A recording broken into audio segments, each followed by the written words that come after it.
যৌনতা, কাম, বাসনা এসব বিষয়ে খুব খোলামেলাভাবে কয়জন নারী বলতে পারবেন? তা জানার জন্য যখন কথা বলার চেষ্টা করলাম, শুরু থেকেই না শুনতে হলো বারবার। অনেকেই বিষয়টি নিয়ে সরাসরি কথা বলতে নাকচ করে দিলেন। কেউ বিষয়বস্তু শুনে হকচকিয়ে গেলেন, আবার কেউ লজ্জায় মুখ ঘুরিয়ে ফেললেন।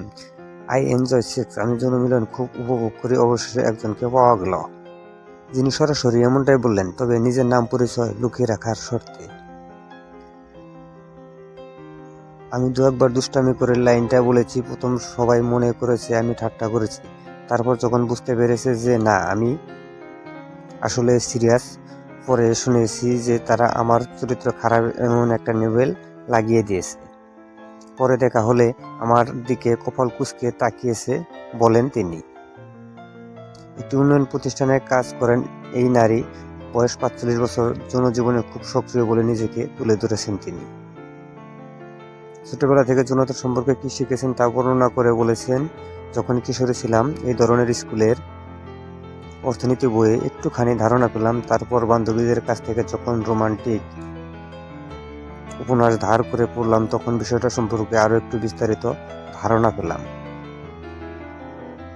কিন্তু সেই সময় আমি বা আমার বান্ধবীরা প্রেম, ভালোবাসা নিয়ে কথা বলতাম, কিন্তু তার মধ্যে সেক্স বিষয়ে কোনো আলাপ হতো না। আর তখন শরীরে এই অনুভূতিটাও বুঝতাম না। তখন ধারণা করতাম যে এটা নিয়ে কথা বলা পাপ, এটা করলে তুমি অশুদ্ধ। পরিবার থেকে এভাবেই শেখাতো। আমরা নিজেরা বাবা মা হওয়া অবধি পিতামাতার ভালোবাসা কখনোই অনুভব করতে পারি না। যদি তুমি আশা করো যে মানুষ তোমার সম্বন্ধে ভালো কথা বলুক, প্রশংসা করুক, তাহলে কখনো তুমি নিজের প্রশংসা নিজে করো না। বাইরের রং দেখে কাউকে ঘৃণা করো না, হয়তো তার অন্তরের সৌন্দর্য তোমাকে মুগ্ধ করতে পারে। পৃথিবীতে আজ পর্যন্ত যত বড় অর্জন হয়েছে, তার পিছনে আশা ছিল সবচেয়ে বড় শক্তি। জীবনকে খুঁজতে গিয়ে তোমাকে পেয়েছি, নিজেকে ভালোবাসতে গিয়ে তোমার প্রেমে পড়েছি। জানতাম না কাকে বলে ভালোবাসা, শিখিয়েছো তুমি।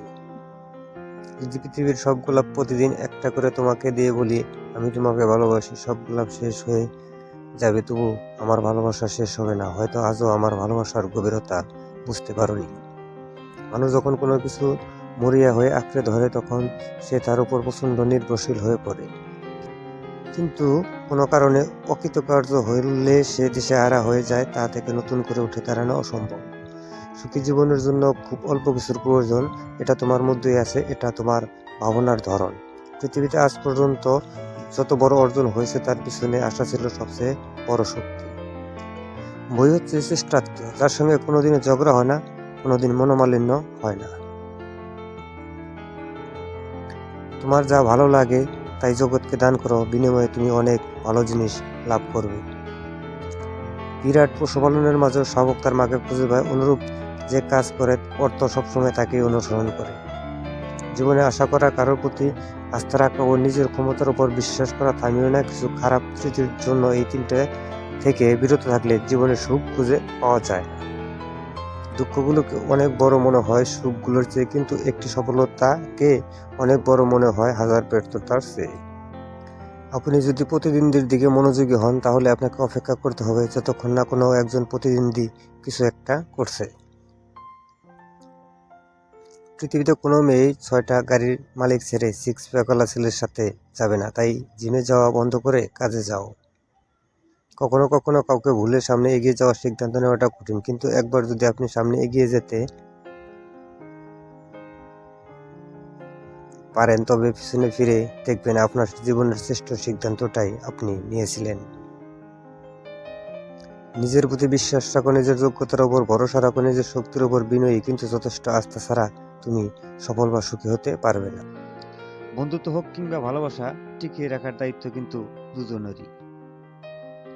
যদি স্বপ্ন দেখতে পারো, তবে তা বাস্তবায়নও করতে পারবে। মানুষ পাল্টে যায় স্বার্থের জন্য, আর আমার বন্ধুগুলো পাল্টে যায় মাইয়ার প্রেমে পড়ে। মানুষ পরাজয়ের জন্য সৃষ্টি হয়নি, তাকে হয়তো ধ্বংস করা যায় কিন্তু হারানো যায় না। স্বপ্ন সেটা নয় যেটা মানুষ ঘুমিয়ে ঘুমিয়ে দেখে, স্বপ্ন সেটাই যেটা পূরণের প্রত্যাশা মানুষকে ঘুমাতে দেয় না। এখন 6-7 ছেলে মেয়েরা নাকি মন হারায়, আর আমরা তখন কলম স্কেল হারাতাম।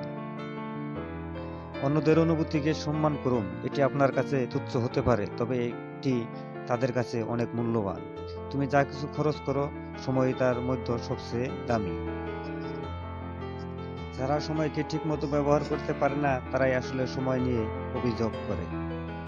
সময় আসবে, আবার চলে যাবে, কিন্তু যখন সে থাকবে তখন তার কাছ থেকে তুমি যা চাইবে তাই পাবে। অপরের দোষ না ধরে নিজের দোষ যাচাই করা উত্তম। তরুণ বয়সে অর্জিত ভালো অভ্যাসই মানুষকে ভিন্নতা এনে দেয়। কখনোই সব ডিম এক ঝুড়িতে রাখবেন না, কারণ পড়ে গেলে সবগুলোই ভেঙে যাবে। যারা অপেক্ষা করে তারাই পায়, আর তারাই হারায় যারা তাড়াহুড়া করে। মনের দিক থেকে যে দুর্বল, কর্মক্ষেত্রেও সে দুর্বল। যার ভিত্তি পচে গেছে তাকে একদম উপড়ে ফেলে নতুন করে ভিত্তি না গাঁথলে তার পরিমারত যতবার খাড়া করা যাবে ততবার তা পড়ে যাবে। কান্না হাসির খেলার মোহে অনেক আমার কাটলো বেলা, কখন তুমি ডাক দেবে মা, কখন আমি ভাঙবো খেলা। নামাজ পড়ো, রোজা রাখো, কালেমা পড়ো ভাই, তোর আখেরে কাজ করে নে, সময় যে আর নাই। বিশ্বের যা কিছু মহান সৃষ্টি চিরকল্যাণকর, অর্ধেক তার করিয়াছে নারী, অর্ধেক তার নর। বিশ্বের যা কিছু এলো পাপ তাপ বেদনা অশ্রু ভারী, অর্ধেক তার আনিয়াছে নর, অর্ধেক তার নারী। ছেলেদের মন খারাপ বলতে কিছু নেই, তাদের থাকে অভাব, হয় টাকার নয়তো ভালোবাসার। ছেলেদের কান্না কখনো ছলনায় থাকে না, তাদের কান্নাই প্রকৃত বাস্তবতা। ছেলেদের ভালোবাসা কোনো অভিনয় থাকে না, তাকে ভালোবাসে মন থেকে, তাকে পেতে চায়। ছেলেরা খুব সহজে কান্না করে না, যদি না কষ্টটা পাহাড় সম হয়। ছেলেরা কখনো একজনকে নিয়ে চিন্তা করে না, তাদের মাথায় থাকে চার নারী, মা, বোন, স্ত্রী ও কন্যা। হাজার কষ্টের মাঝেও ছেলেরা দায়িত্ব নিতে জানে, কারণ এটাই তাদের বৈশিষ্ট্য। বেশিরভাগ ছেলেরাই সংসারের সবার কথা ভাবে, সবাইকে ভালো রাখতে চেষ্টা করে।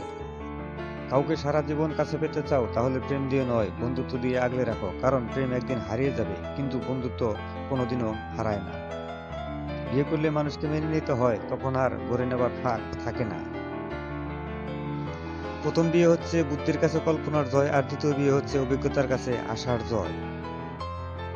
যে ভালোবাসার মাঝে না পাওয়ার ভয় থাকে, আর সেই কথা মনে করে দুজনেই কাঁদে, সে ভালোবাসা হচ্ছে প্রকৃত ভালোবাসা। সত্যি বলার অভ্যাস থাকলে তোমাকে কিছুই মনে রাখতে হবে না।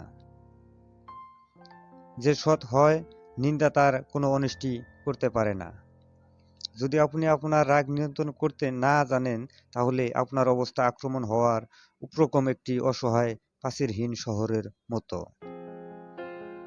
স্বপ্ন পূরণের জীবনের একমাত্র লক্ষ্য নয়, তাই বলে স্বপ্নকে ত্যাগ করে নয়, তাকে সঙ্গে নিয়ে চলো। স্বপ্ন ছাড়া জীবন অর্থহীন।